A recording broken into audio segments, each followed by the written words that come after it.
it's a give and take, you know what I mean? Like, you can't just be taking and absorbing all the time, you know what I mean? You can't sit here and get sharpened as your friend is over there being dull, you know what I mean? You have to sharpen each other, hold each other accountable. I think that's the big thing, is accountability in your journey, in your craft. Welcome to Theoretically Speaking, hosted by Victoria Herrera and Brent Javier. Produced by Next Theory. From the Philippines to the world, this is an interview series with creative entrepreneurs, taste makers, and change agents. We dissect the journey they took from dream to reality, exchanging stories from the past, motivations in the present, to ideas for the future. Hey guys, welcome to the very first episode of Theoretically Speaking. I am so proud and excited to introduce to you our next guest. He is someone who both me and Brent have known for over a decade, and we've witnessed a lot in his growth. From his early days in the Philippines, to meeting the love of his life, to now growing a family. So just so you guys know a little bit more about him, he picked up his first basketball at the age of 5, and since then has built countless memories through the game. He has been blessed with the opportunity to play in the U.S. NCAA Final Four, the last 2 FIBA Worlds, and has had over a decade in the Philippine Basketball Association. Aside from his on-court achievements, he has embraced the role of husband to Lay and father to 3 amazing sons, along with the title of athlete. Ladies and gentlemen, let's welcome Gabe Norwood. Thanks for having me. Thank you. Hey, so how are you right now? I'm good. You know what I mean? At the end of the day right now, healthy, not playing basketball, but just trying to make the most of the situation. PBA isn't ongoing, and there's no real sign of it picking up anytime soon. So just full dad mode, which is awesome. 3 sons, Cash, O, and Izzy. And then Lay's doing an awesome job. Just doing what she does. She does everything. So she makes it easy for me to just kind of kick back and try to make the most of these days. So when Brent and I were thinking about this podcast, and when we were thinking about the first people that we wanted to have on this show, we actually thought of you first. I have a memory of you from years ago, and also Brent does. And we realized that you're a common friend that we really value, and we wanted to hear a lot of your insights. And I think when we hear Gabe Norwood, we're like, oh yeah, he's not just super talented on the court. He has great values. He teaches us a lot of things as a friend. Again, thanks for being here. Let me add on to that real quick. So you have this sparkling image, but I'm sure everyone actually knows that you're actually one of the coolest, nicest guys out there, period. Nice.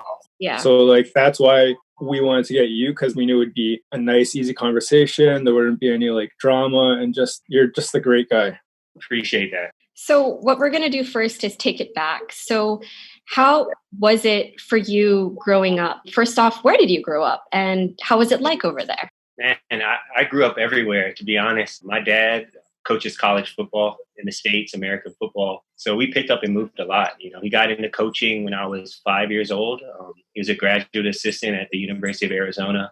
Up until that point, we were living in Hawaii, where actually my Filipino side migrated to Hawaii. My dad played college football at the University of Hawaii, and that's where I finished high school there, but also stayed and played college football there. And then my mom, his freshman year of college, senior year of high school, something like that, out there in Hawaii, but just was always on the move, man. We went from Arizona to Virginia to Maryland to Texas to Pennsylvania. And then by that point, I got to college, where I went back to college in Virginia. But growing up like that was awesome. Time when there's no social media, I was always the new kid. You could kind of build up a narrative around yourself, kind of go with it. But, to share that with my 4 younger siblings, and in a household around sports and always competing and just getting out there and playing outside and having fun was an awesome childhood to have. And I wouldn't change it for the world. That's awesome. And when would you say was the first time you really started to get into sports? From what I remember, was the first time I picked up a basketball, I was 5. In terms of organized, this is a league and you're kind of, you're playing, you're trying to win type stuff. I was 5 years old. It was a local YMCA league in Arizona, in Tucson. Yeah, I just remember my dad having us out there.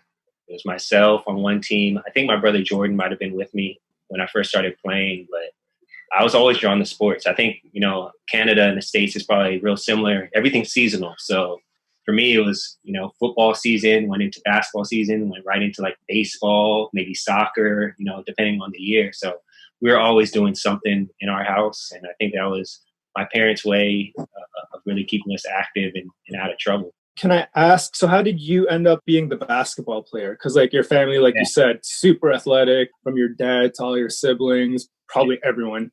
But you picked basketball, your brothers like football. How did it be basketball for you? Yeah, it's actually kind of funny because we recently, when we were in the States, right around the holidays, this past holidays, I got to meet up with some of my older friends. In Maryland is where I spent the bulk of my childhood in a way. But a lot of people then thought that I would be the football player and my brother Jordan was going to be the basketball player, which is kind of wild to think about. But it was just one of those things. I was a quarterback all through like my childhood growing up, having a dad as a football coach. It was the kind of the topic around, the dinner table and things like that. But it just got to a point where my freshman year of high school, I was attending a private school at the time and everything was going well. I was playing football. I was on JV. I was like starting quarterback on JV. And then right before the first game, we weren't able to keep up with tuition. I got pulled out of the private school and I had to go to my public school. And by that time, I don't know if you guys know anything about American football, but like their preseason and preparation is like months. So it's hard to get thrown into a team and really be able to play. And I think my ego got hurt a little bit. Went to my public school. I went from like starting to third string and I was recruited to the private school for basketball. So my whole mindset was like, okay, forget this football thing. I'm going to lock in. And I ended up making varsity at my public school as a freshman on the basketball team. And from then I was just like, football kind of hurt my ego and basketball built it up. And, at that point, trying to impress girls and look cool. I'm that guy playing varsity. I get a jacket. Everybody else is playing TV. So I think it was ego that probably pushed me more towards basketball than, maybe love or passion. But yeah, it definitely worked out. And I was scared to tell my mom. My mom wanted me to keep playing football. I don't know many moms that want their kids playing football, but my mom thought it was pretty good, I guess. That's cool. So would you say that maybe Jordan, like you guys probably had your own backyard battles, and since your brother was maybe the guy that was going to be the basketball player, he was giving you a little bit of a beat down and ball? Nah. That's the thing. If you guys met Jordan, he's pretty unassuming in terms of a guy who you think be an NFL Super Bowl champ. Jordan's probably 5'11", maybe 6 foot, definitely not over like 190 pounds. So I always had the height advantage on him, and it was a typical big brother, little brother. You know what I mean? I'd win a couple games, and then I might let him win, and then he'd get more mad at me for letting him win. Then stop letting me win. Just play hard. I want to beat you. And it'd go back and forth. That's usually how our competitions work. But Jordan was awesome, man. He was a really good basketball player. He had some scholarship offers to play both college basketball and college football at some small Division I schools, but ended up going the football route, which worked out for him. So when you talk about siblings, I can relate in terms of the crazy types of things that happen. So can you describe that? How was it with you, like growing up? It was a lot of road trips. That was the biggest thing for us. Our summers were filled with like going to camps, like going to sports camps and going to like these travel tournaments, these travel teams. But it was kind of cool growing up because myself and my brother Jordan are about 14 months apart, or 16 months apart. So we're really close, like, sharing a room, sharing a bed growing up. Like, so we would have our little battles, but at the same time, we got to share and bond, tell stories until we fell asleep. It was that type of stuff. And then there's about Jordan is 34, Levi's 20. There's like a 6-year gap, 5-6 year gap between Jordan and my brother Levi. And then it's Levi, Brianna, and Zach who are really close. So it was kind of cool growing up where me and Jordan were kind of put on that responsibility to kind of, look after the younger three. My parents were pretty young, below 20. They had 2 kids by the time they were 21. It was cool growing up with the younger parents and, the music, bonding on a different level that a lot of my friends' parents, they weren't able to relate to. Build a pretty cool relationship. And I think that's something that me and my brother Jordan kind of brought on with my younger 3 siblings, which was pretty cool. But a lot of competition, a lot of singing while doing chores and, and trying to find ways to keep smiles on each other's faces or make each other cry, whatever the day was, the day brought. I mean, it comes with it, right? Like, you're going to Sure. have those days, then they're going to have days where you're like, you know what? I'm going to win today. Yeah, usually our competitions didn't end until somebody cried. So that's usually how it worked. How is that? Like, you ended up having to move to the Philippines. How was that whole journey? What was the reason that brought you to the Philippines? First time, actually, I came out here my junior year of college. We were lucky enough to make it to the NCAA Final Four, and there happened to be a coaches clinic there. And there are coaches from Manila that were there. And I guess, I don't know if they spotted my mom or my Lola that was there. And they just approached him like, hey, is your son playing or whatever? And they were like, yeah, sure enough. You know, my mom was like, my son, Gabe, plays for George Mason. They, exchanged information. And that same summer, I came out here with a group called Athletes in Action. It's a sports ministry group. You know, we play, share our faith, share testimonies and things like that. And yeah, I came out here. We played against, Ateneo, FEU, for the bigger schools, UP. People caught wind that I had Filipino blood. And it was basically the topic of conversation for the 2 weeks that I was out here. I went back to school after that 2 week span, finished my senior season, snowballed into a tryout for the national team. So I was actually with the national team before I ever played in the PBA, even in the amateur leagues out here. So probably the ego getting stroked again a little bit. But at the same time, it was an awesome opportunity for me to know more about my culture. Growing up in the States in schools, you don't hear much about, Filipino history or anything like that. It was basically my Black side that I knew about, African-American history, civil rights. At first, it was just an opportunity to learn. Really, it wasn't even about basketball for me. I just thought it was awesome to come out and learn. And how was it having to leave like your family and your siblings in the States and move here? It was definitely tough, but at the same time, I think that's kind of the cultural difference as well. You know what I mean? In the States, I'm sure Canada's the same. You know what I mean? You hit 18 and you're basically out of the house already. That was the case for me. I went to college. I was only 3.5, 4 hours away, but at the end of the day, I was on my own. Coming here and getting used to moving all the time, I think that really had me ready. The age I was 5 years old, I was on the move. So I think the actual act of moving wasn't difficult, but actually not having your family a drive away or, people to come visit you as easily as you wanted was tough. I was living out on Taft Avenue by myself my first year here. I didn't know that. I was going through it. Yeah, right across the street from LaSalle. And how old were you? I was 22. Yeah, 22 years old. My first year here, I think I had one visitor, and it was Saul. Saul Mercado came out. And the only reason why he came over is because I live closer to the airport, and we're leaving to go back to the States like the next day or something. One visitor outside of girl I was dating at the time, and my brother flew out once, but that was about it. You were mentioning about how like you probably would have been out of the house anyways. If you didn't come to the Philippines, I think if like I'm not mistaken, you said a potential route was you're going to play ball in Europe, maybe? Is that correct? Or like, what were your other options coming out of, being in the Final Four and just getting notoriety and just being a good basketball player? Like, yeah, I mean, the competition level in the States is so high, man. Like, I was a role player all through college. Time when I left, I think I was the all-time leader in games played, but I wasn't necessarily starting. You know what I mean? Like, it wasn't like I put up huge numbers. So when I finished at George Mason, I came out here before I came out here with the national team, I had like a little tryout with a local scout for the Utah Jazz. That just didn't go well. My mindset was, all right, if the starters aren't getting offers to go pro and things like that, I'm probably shot. So I kind of stopped working a little bit after my senior season was done. And all of a sudden, sign with the agent just because, to keep my options open. And my agent calls me, hey, there's a workout at this gym near George Mason. Get out there. You got, I think it was like 5 days to get ready. I was like, ugh. So those NBA workouts are tough, man. It was only 4 of us. It was four guys who were all basically like the same height, same build. So they definitely were looking for something. I wasn't in shape. I wasn't where I needed to be and didn't perform very well. But luckily, I had the national team that I was able to join on. Came back to the States and had another like European exposure camp. Had small offers in like Greenland and Iceland, think it was like second and third division in each league, in each country. But at the end of the day, I knew I wanted to come back here, and kind of made my decision easy. Yeah. How was your first year living here? Who were your first friends? Experiences? You can share both goods and things that were uncomfortable and getting used to in the Philippine culture. Yeah, I mean, my first friends when I got out here were definitely on the basketball scene.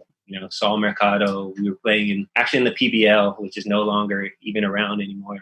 Happy Toothpaste. I remember. I watched your dunk slam competition and all that. Yeah. I was a Gabe fan from the get-go, watching you. Shout out Saul, by the way. Yeah. Saul, but Kevin White. So it was really like, we were like the three amigos. Yeah, we were the three amigos for a whole year. It was me, Kev, and Saul. And it used to be funny. We joke with Kev all the time because like we didn't know when Kev went out. Like we would go home and go to sleep after games, and then come to find out, like, the couple times we'd go out, like Kev was pulling us in the club. Like he worked there. We didn't know what was going on. But was he the one? Was he the one pulling you out to all the clubs? You and Saul? For sure. And we didn't say no. We didn't want to be cooped up. Like Saul was living in like Makati somewhere by himself. I was out on Taft by myself, and we were trying to stay out of our places as much as we could. So sure, we'll head out and go have a good time. Your money goes a lot longer. So we were having a good time. But those two, Joe Devance, guys who I'm still friends with now. But then really like Sarah was like big sister to me. Like she always looked out. I feel like a lot of the vets, Jimmy, honestly, there wasn't a lot of bad. Like, I don't know if I got lucky or I was just that open-minded to the change of things, to where I was just kind of going with it. I didn't get in no fights. Like I didn't, get too drunk and embarrass myself that bad. Yeah, it was back in the day when there was no social media. And when you meet people in the club, you're really just meeting who they are, not an image of them. You know what I mean? Yeah. No one's shy to while out. You're yourself. Exactly. Like me and Lay joke about it all the time. Our time was better, but it was just, I thought Manila was so cool to me the first couple times I went out, because it was like, if you're not looking for trouble, you're not going to get in trouble. And the energy is good. That something will good probably come out of that night, right? Or the friendship circle. And that's actually how I'm going to segue to my next question, which is, how did you meet Lay? Man, we met Lay at the opening, at the launch of your show. Yeah, I think Rosario had set up our table, Rosario had set up our table, and myself, I think it was just myself and Saul that showed up first. Eventually met up with like Chris Ross, the usual crew. We're up at our table. That was Embassy, right? It was Encore. And just for those who are listening, so Rosario's my sister, my older sister, and she was helping people book tables in the club. And Sarah Meyer was my co-host in a radio show 10 years ago called The Dollhouse. And when we launched the show, Sarah and I were just like, let's just have a party like in 3 days. It was like so not planned. There was no theme. It was just like, let's invite our friends. And I remember Gabe was one of the early people there. So then, yeah. And then Gabe, take it away. They had like that elevated like booth, the little VIP area, but there was like different levels. So you could have like a sitting booth, or you could have a standing table, which was right below us. Basketball players living into that stereotype. We took the bigger table and we went up, and we were just having a good time, having some drinks, whatever. And then I remember, people were coming in, and sure enough, I'm looking, I'm like, I've never seen her before. Like all the times I've gone out, I'd never seen Lay in my life. And I'm like, I know her friends, I've met her friends, like everybody's cool, but who is that? And I'm kind of shy by nature, I think. So of course, I think like I had a couple friends try to shoot their shot, and they got shot down, and the light's getting longer and my liquid courage is kicking in. I'm like, man, forget it. I'm going to go say something. So just went over. I don't even know what I said, but we just hit it off. We started talking. I remember Yurik was spinning, and he played either a Wale song or a Kid Cudi song. I can't remember which one. But Lay started singing. And at that point, like I was huge. Like Wale, Cudi were like in constant rotation. And I'm looking around like no other girls are really paying attention, but she's like singing along. And I'm like, this might be something. Yeah, conversation picked up, and we've honestly been together since the day we met. I just remember turning around and then seeing you guys talking. the whole club could be wilding out, but you guys were focused on each other. And even from an outsider, you're like, wow, it's just amazing seeing you because, as you said, me and Brent would see you going to the club, going out and that sort of thing. And then we see you meet Lay. You see that transition, right? These different life transitions that you're going through, and you're handling every single step with so much grace. I actually want to do also like a little bit of a backstory. So I think when you started up with Lay, actually Lay and Gabe are like couple goals. Lay is truly his equal. Like they're perfect together. And I think when you guys first started, like was I roommates with Lay at that time? Yeah. Probably, yeah. Yeah. So I remember when she started like bringing to the condo, I was like, oh shit, it's Gabe Norwood. That's dope. I think like one of the first things I said to Lay was like, yo, get him to sign me something. Yeah. I think like on it, one of the first things, like, yo, get him to sign me like a shirt or something. Yeah. Sure enough, he did. I got something. I can't remember what it was at this point, but and like ever since I got to know you more there, like I seen you out for sure. You guys, what are you guys doing nowadays, like to keep sane, you and Lay? It's kind of cool because the kids are still in school. They have their online classes and things like that. Lay is super hands-on with everything. So whether if she's not preparing meals, she's getting something scheduled, like she's on it 24/7. So it's actually been, for me, it's been a lot more one-on-one time with Izzy, my youngest, which has been awesome. Like, whether it's playing around with like educational apps or, playing make-believe with his like Mr. Potato Head dolls, like all this stuff is really cool to really see his personality come out. He's pretty fiery like Orion, but then he's really meek like Cash. So he's like a cool mix of his two older brothers. Yeah, we just try to stay active, just trying to learn some new things. I'm reading more than I probably ever read in my life. All in all, man, just trying to stay active mentally as much as you can. You know what I mean? Just keep yourself stimulated and growing in that sense, since we can't do too much physically. If I'm not mistaken, you've been doing a lot of podcasts recently, right? I've been contacted by some people, whether it's Zoom chats or podcasts or, just really trying to share my experiences on many levels, basketball to, being a Phil-Am here and that transition, goals in the future. So it's been pretty awesome to share more in a situation like this. When it comes to your family, what are your biggest lessons right now in being a father?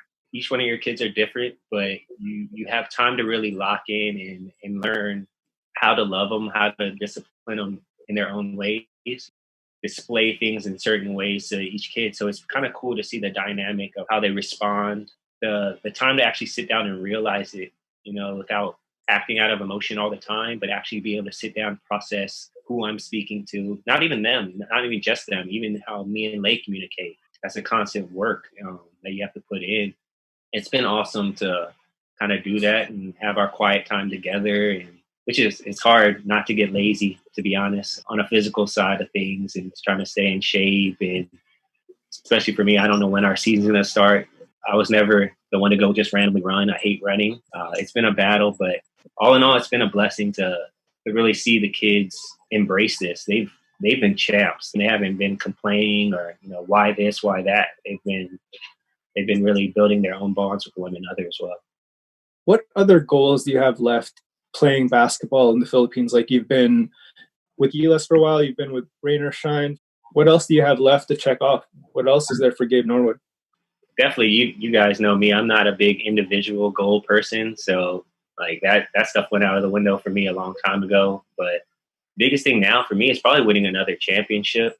So I think that would be awesome way to find a way to get that championship before my career is over. Not for myself, but our management, man. Our management loves basketball. They were champions before they were in the PBL and then entered the PBA. And they won at that level, and hopefully we can bring them to the professional level as well. What is your next move after basketball? Where's your head at right now? I'd love to stay around the game. I'd love to, find a way to coach with some sense of stability. That's the hard part in the States. Jobs come and go quick in the sports world. Kind of expand myself in terms of, learning more with business. We had the restaurant thing that we did, the gym. I was teamed up with Coach Chappie and the 360 group, which was an awesome experience, awesome group of people. But outside of that, just really trying to learn more You have been busy outside of basketball for sure. And you're trying to do bags and accessories before. Is there any plans to like maybe reopen that or explore anything else, something like that? No, I'd definitely be open to it. That was an awesome experience. Yeah, we talked about it before. Jumping on a plane by myself, flying to Hong Kong, and then going to the factories. Like, I was in over my head for sure, but I'm the type of person, I think I'm a big dreamer. Like, I don't see the steps to get there. That's definitely open. Still have the samples here. Hopefully, maybe pick that up. What are some of your other interests that people wouldn't think Gabe Norwood would be interested in? I mean, I think it's a lot of stuff that me and Lay share. I mean, Lay and I share like a passion. We will travel strictly for food. Like, that's the main reason why we might go to a place. Travel is definitely up there. Music to an extent. Yeah, so travel, music. I'm getting into the whole collectibles, the art stuff now a little bit. Made some connections and some friends in that line of work here in Manila. I think Filipinos are so talented every aspect of life. It's awesome to see just self-expression through different platforms. You're doing something with Quicks, right? Is that what you're referring to? I teamed want to up promote that? Well, it's kind of a work in progress right now. Like I was saying, I've just been shooting ideas with Quicks. Somebody I've gained a cool relationship with. He's one of the best people I've met. Like, super humble dude. And for those who don't know, he's into the collectible toy scene. My girlfriend's brother also collects Quicks, so like, that's cool. Like, yeah. So I teamed up with him a couple years ago for a charity event that we did. Teamed up PBA players with local artists. The players donated shoes, and the artists basically had free will to kind of do what they do with them, customize them, turn them into awesome works of art. And we auctioned them off for the Puso Foundation, which I've gotten in touch with and kind of one of their brand ambassadors. Yeah, Quicks has been somebody that has opened my eyes to another scene that I didn't even know. Bear bricks and calls, I think everybody just sees by default, but to actually know the community and how supportive they are of one another, it's really special to see that. That's awesome. Yeah. What are some of the qualities you look for in people you'd like to collaborate with? I'm a big first impression guy. I get really excited really fast. So if I don't get hyped really fast, it's probably not for me. You can control what you can control and be yourself. And, Lord willing, if you are respectful and you approach things in a gracious manner, then it's returned. For me personally, it's really just comes down to first impression, though. Like, if you walk in and it's one of those, I don't know, I'll probably still sit and talk to you and hear you out. But when it comes to building the different relationships in your career as a basketball player, how was that journey? From the earliest time, basketball and sports was always my icebreaker. I was always the new kid. I mean, I was pretty social. I was always a very, outgoing person, but might not start the conversation. So for me, it was sports. Who doesn't want to hang out with the kid who can play? But in terms of the professional side of things, I think the root of it is just competition and bragging rights when it's your friends, naturally, you know what I mean? If it's Saul, Chris, Joe, or any like the younger Philams that are coming in, we definitely want those bragging rights for later when we go out to eat or grab a drink. It's different than the NBA. It's different than any league in the world. All the PBA teams are right here in Manila. We're bound to bump into somebody all the time. So it's definitely bragging rights when it comes to competition. And in terms of you and your teammates, how is the camaraderie there when you guys are prepping for a game or driving around the country, flying around the country to compete? Yeah, I mean, Gilas has been a blessing just in helping me grow as a man, seeing the world, accepting a role. I think there's so much you can learn through sports, especially at the international level. I was blessed to have Coach Chat Reyes. It's basically the one who discovered me. I had mentioned, I think I did another interview not too long ago, just speaking about his ability to kind of push buttons. You know what I mean? Like, it rubs some people wrong. He could definitely motivate you in interesting ways, testing you, pushing your buttons, pushing you to limits that you didn't know you had. And I think that's the cool thing with sports.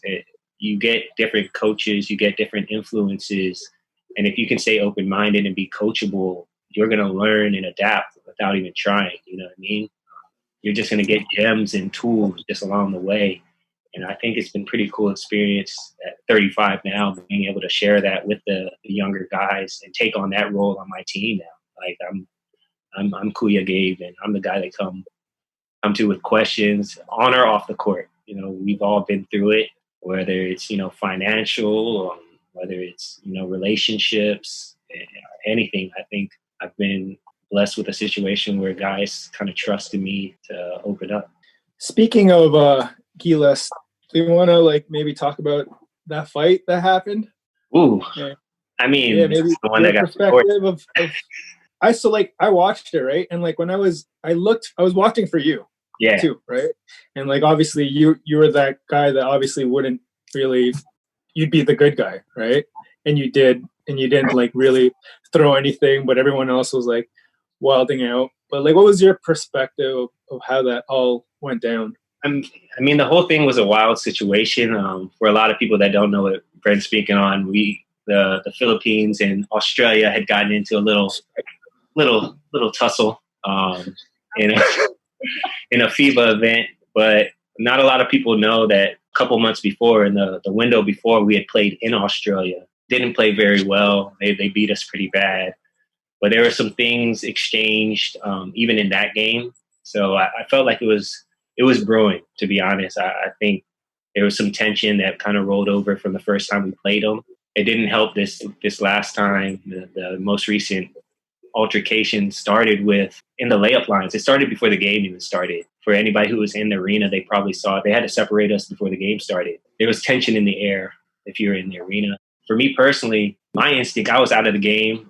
It happened early in the second half, and I came out of the halftime like just completely cold. I think if you watch the highlights, I miss a wide open layup. I have like 3 turnovers. I like physically could not feel my legs. Like my body was going through something. I don't know why. So I get taken out of the game, and I'm watching the game just go by.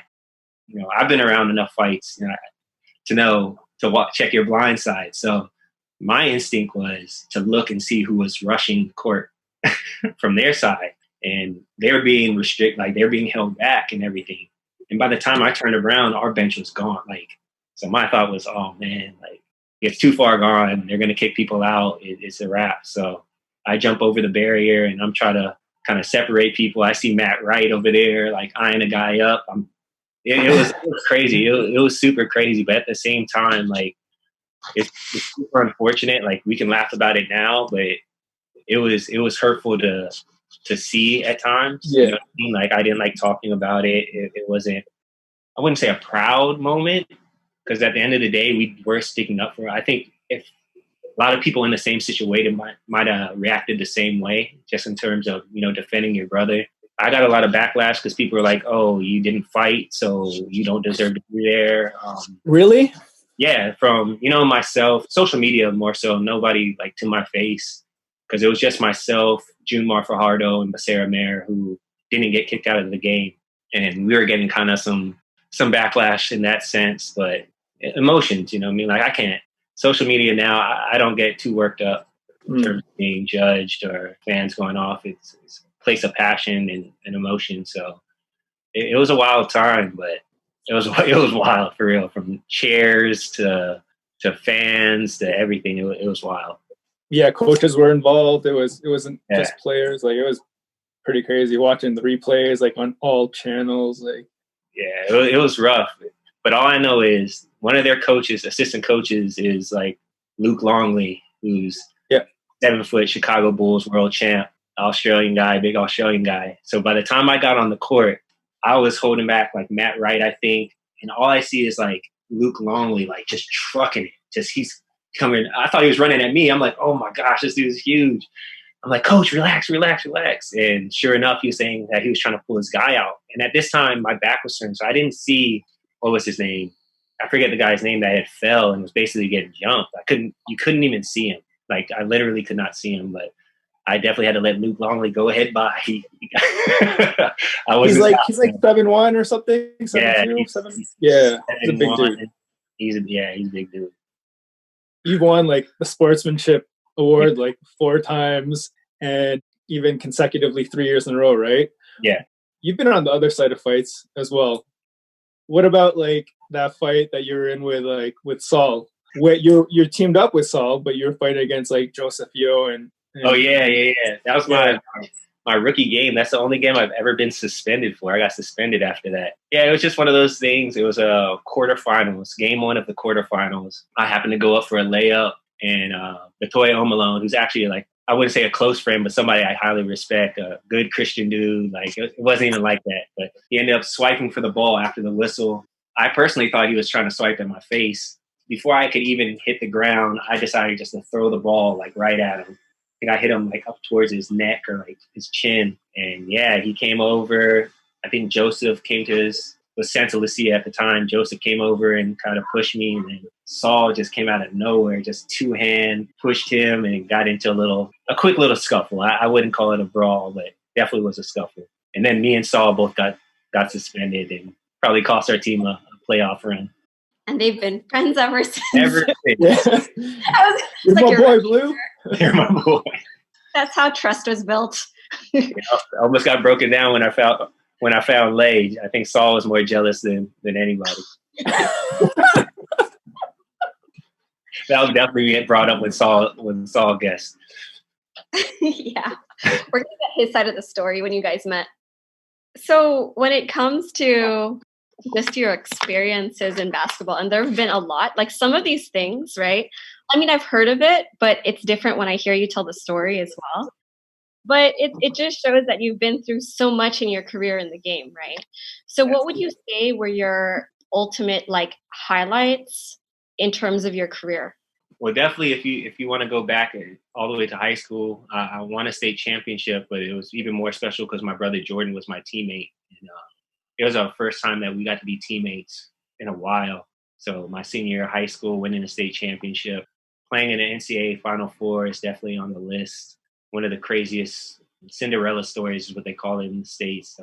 Probably, for me personally, I think our run stands out over any other small school that made a similar run just because the timing of it, and definitely nobody heard of George Mason University up until that point.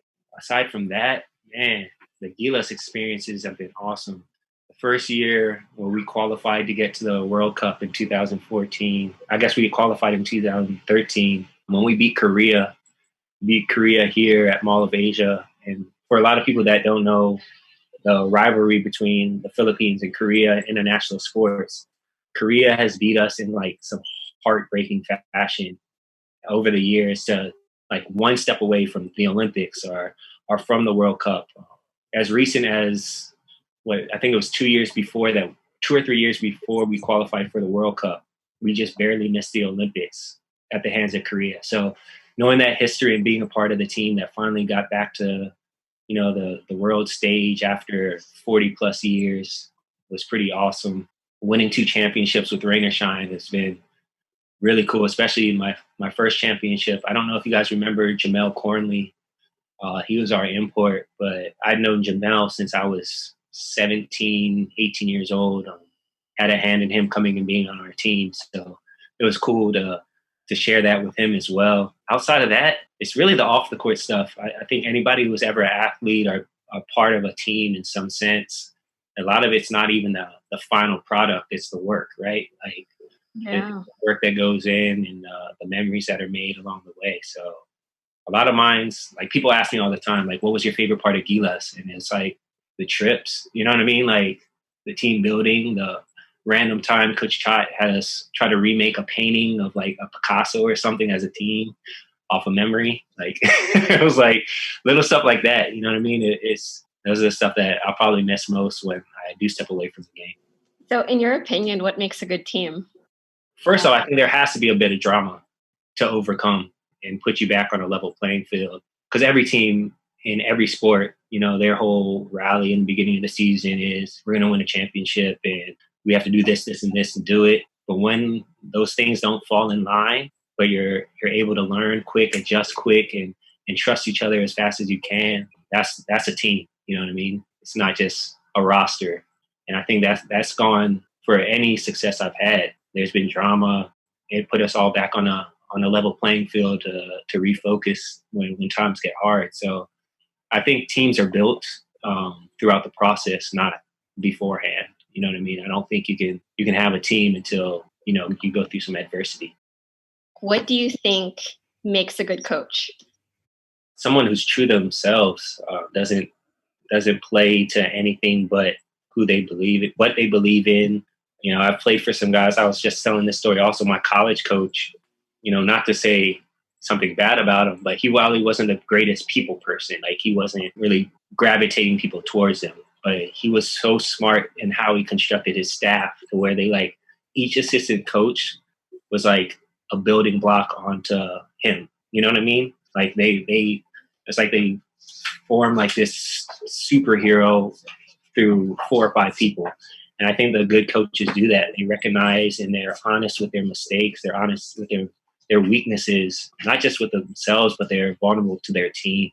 And I think it's happened for me throughout my career, just an afterthought. You know what I mean? Like when you win and you think back, like, man, I guess coach did open up a little bit more. Or you hear stories from other coaches or other players when you share experiences and they're like, man, he didn't do that with us, or he didn't feel that way, or say this with us. Or there has to be a sense of openness to learn, but also to be strong in who you are. So I think that's big in coaching and leading in general. What kind of coach would you be?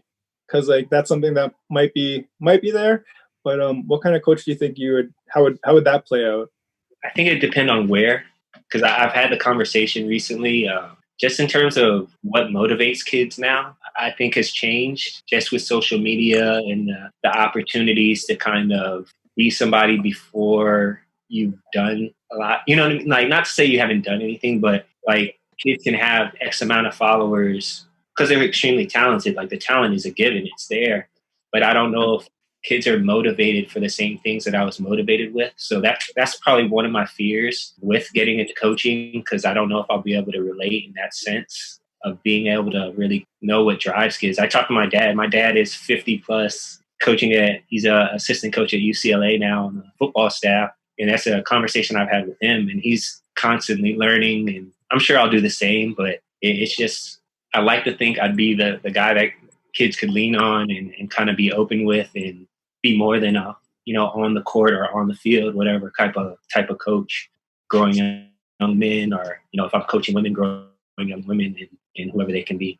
I have a random question. So Jalen Green, right? He's part Filipino, but he's probably going to be a top 1, top 2 pick in his year, as long as he doesn't, as long as everything happens how it's supposed to during his 1 year, where he signed for 1 year, $500,000 in the G League for the NBA.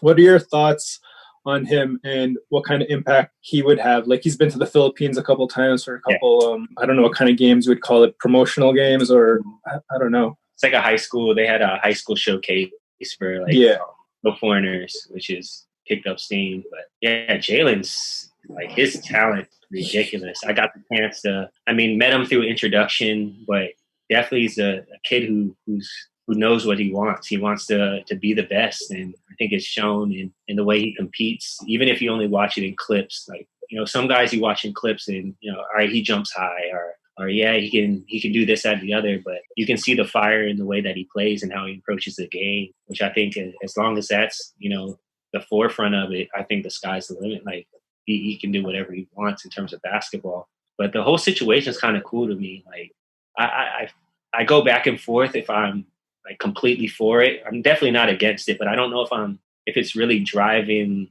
the game exactly where it should be.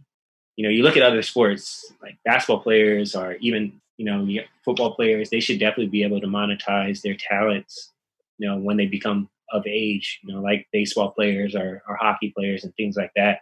But in terms of, at the end of the day, it's still risk, right?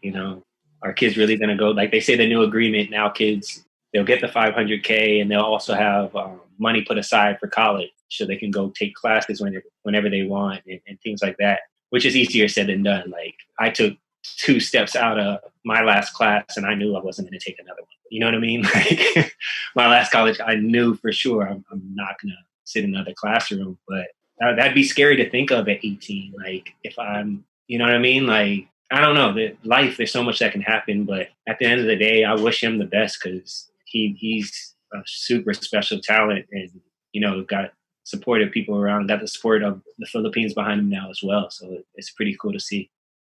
You think Kai has a chance to make the league? I mean, he's already a couple steps ahead, being 7'2". Yeah. I think it's a different situation, very unique. But I've had the pleasure of speaking to Kai here and there. Like his basketball IQ, he came and practiced with us with Gilas a couple times, and his IQ is unbelievable, man. Like his dad played in the PBA, so he's been around the pro level. But like in terms of skill set and really his just knowledge of the game, I don't see why he couldn't. It's all getting in the right situation, the right scenario. But you know what I mean? At 7'2", I think he could be that one. You've like you said, this competition is like super competitive, and like I watch mixtapes all the time, to be honest, like on YouTube. I'm just wondering, do you think that his athleticism will hold up against people that are, potentially are just as tall but are faster? Like his skill set is there, right? It's there. Yeah. Like I can see it. He's got all the fundamentals and then some, but with everyone in the States being just as tall, maybe more athletic in some cases, how do you see that translating? Yeah, I think it'll be interesting to see what his next step is in terms of what he does. If he goes the college route, or if he goes, everybody reads everything, right? Is he doing the G League thing? Is he going to Europe? Is he going here, going there? But I think at the end of the day, I think if you're doing like constantly going against top talent, you know what I mean? And if you have any desire to compete and reach goals, I think he's going to find a way. He seems like, to pick up and go to the States and spend a year in Atlanta and be right there in the thick of it going against, top talent I guess I'm not sure if his season got cut short because of all this that happened, but, hopefully that's something that he can kind of figure out. Because at the end of the day, you look at pro sports, naturally you see extreme athleticism, but you also see guys who aren't, you know what I mean? Like there's guys who aren't necessarily the quickest of feet or, the longest wingspan, but, they make up for it and they find a way to adjust and adapt and be a valued asset on a team. So a lot of it is luck and getting in the right situation. But yeah, I think Kai could get it done if the door is open for him and he can perform. I think he can impress some people. What I'm learning and taking away from this, just from how you guys are talking in terms of like how the players become, I guess, what's the word? Like how they develop their skills better is also through that element of competition and just being around each other. So that type of energy also rubs off on each other, which brings me to a quote that Gabe actually said before on one of our first interviews. And I think you know what I'm going to refer to, right? Iron sharpens iron. And Gabe taught that to me when I was 21, 22 years old in the radio booth. And just for the sake, it's a whole new generation now, right? And just for the sake of explaining it to them again here on this podcast, what does that phrase mean to you? Yeah, I think it really builds a lot around, the company you keep and the people in your circle that are going to drive you and sharpen you and how you help them in paying it forward. I think it's a give and take, you know what I mean? Like you can't just be taking and absorbing all the time, you know what I mean? You can't sit here and get sharpened as your friend is over there being dull, you know what I mean? Yeah, you have to sharpen each other, hold each other accountable. I think that's the big thing, is accountability in your journey, in your path, and having people who are like-minded. I think that was one thing that I really kind of dug into 10 years ago, is having like-minded, driven people around you who aren't kind of taking life from you. You know what I mean? They're sharpening, they're challenging in a sense. Everybody has different roles. We all have friends who might be a little bit more honest. We all have friends that, kind of let you make your own mistakes. But at the end of the day, if they're on the same path as you and know where you want to go, I think they'll sharpen you and you'll sharpen them at the same time. I guess it's hard to see. I guess that goes back to what I was saying in the fear of coaching and not knowing what motivates people now, and like what will sharpen, you know what I mean? Like how that changed, for me now it's changed in my relationship. Like it's more relationship built, marriage built, and sharpening, being better as a husband, as a father, to where I can sharpen Lay and help her become better as a mother and a wife, you know what I mean? And vice versa. That was good that you brought that up. Now you got my mind going. And yeah. I mean, I just wanted to bring it there because it was one of the, when I was starting my career as a host, and I was also picking up a lot of lessons from the people who would come into the booth, just like this podcast. I think, you just, especially when you're younger, you just try to learn and absorb from the people who came before you. Yeah. Right. And when you look at, the next generation now, the things that they're exposed to is a lot of social media or, these things online. And they may think that a lot of the success is overnight. They may think it's only about how things look. And in reality, it's something else. So, just talking and processing and telling stories and giving different insights. It's just what Brent and I would like to do is just pass on the things we're learning from our guests to the next generation after us also to kind of pay it forward. Yeah, for sure. Cause it's an awesome time to be young too. Like it's a pretty cool time to be able to really express yourself genuinely. And really, I feel like there's no real, not to say there's no outsiders, but there's always an audience, I think, for everyone now. Like as much as, I might drown out some people and like say, all right, go somewhere with that. At the end of the day, somebody needs that. Like somebody needs to hear what certain people are saying. It might not touch my heart or touch my soul the same way that it might, might touch Vicky's, might touch Brent. So it's a really cool time to be young. It's a cool little experience. Like me and Lay talk about it all the time. Like how would we act or how would we move in this? Like part of it's cool, part of it's like just a headache at the same time. Like I don't know how you young kids do it, to be honest. It's dating. I don't know how do y'all date? Is it going to be in a club with Kid Cudi? Not with Kid Cudi. I know, right? How do y'all TikTok? I don't know. Speaking of, could I say one thing about TikTok? I haven't got on there yet. But my brother, Zachariah, my youngest brother, had posted something the other day and it had me really laughing. He said, like, I can't wait until, because he's not the super outgoing type. But he said, when the quarantine ends, he's going to go to the club on purpose. Like he's not a club guy and watch everybody TikTok. They're going to be synchronized TikTok dancing to songs, right? Like it's just going to be natural instinct. Like, yeah, they're going to break out in the same TikTok song to like every song. It's going to be really funny to watch. It's going to be like a weird High School Musical. Everything's going to be different. For sure. And I mean, before we would learn dance moves from like MTV. Now they're all learning it from TikTok. That is true. Dang, that's crazy. It always shows up in my freaking Instagram feed. I can't help it. It's like I have to watch it. I don't know. It's entertaining. Yeah, it is. I haven't signed up yet. I just pick them up every once in a while. Well, when you do, let us know and we'll promote it. It would definitely be dominated by like Casho and Izzy. It definitely won't be me and Leia on there. I would watch that for sure. Cool. Yeah. So to wrap it up, is there anything that you'd like to get out there or promote or, share with our audience? First off, thanks. It's good to see you guys. I haven't talked to you guys in a while. So it's been awesome to hear you guys and what you guys shared. Just thank you for helping me through my walk too, through my journey. Like you guys have played like just huge roles from, setting the stage for me to meet Lay to, Brent. I think we've had countless conversations. Just a lot of times where it was my own creative mind thinking and you put some stamp of kind of verification on the path that I was going in. So I appreciate both of you guys a whole lot. I don't know if I've got to tell you that.